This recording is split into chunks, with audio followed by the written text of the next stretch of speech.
చూడండి, మనం ఒక రైల్వే స్టేషన్కి వెళ్తాం, ఆ ట్రైన్ వచ్చేంత వరకు మనం అలా కనిపెడుతూనే ఉంటాం. అది వచ్చితే మనకు ఎంతో ఆనందం, రాకపోతే గంట సేపు అయినా మనం కనిపెడుతున్నాం కదా, దానికి టికెట్ కట్టాం కదా, ఆ టికెట్ వేస్ట్ అవ్వకూడదు.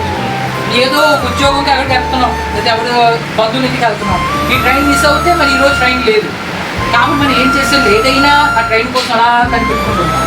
అలాగే దేవుని కోసం కనిపెట్టుకుంటూ ఉండాలి, దానికి విశ్వాసం అంటారు. Praise the lord. ఇక్కడ చూడండి, వాక్యమనే ఖడ్గమును ఎత్తిపట్టి విశ్వాసమనే డాలును చేతబట్టి ముందుకే దూసుకెళ్ళెదన్ యెహోవాదే యుద్ధమరుచు ముందుకే దూసుకెళ్ళెదన్ యెహోవాదే యుద్ధమరుచు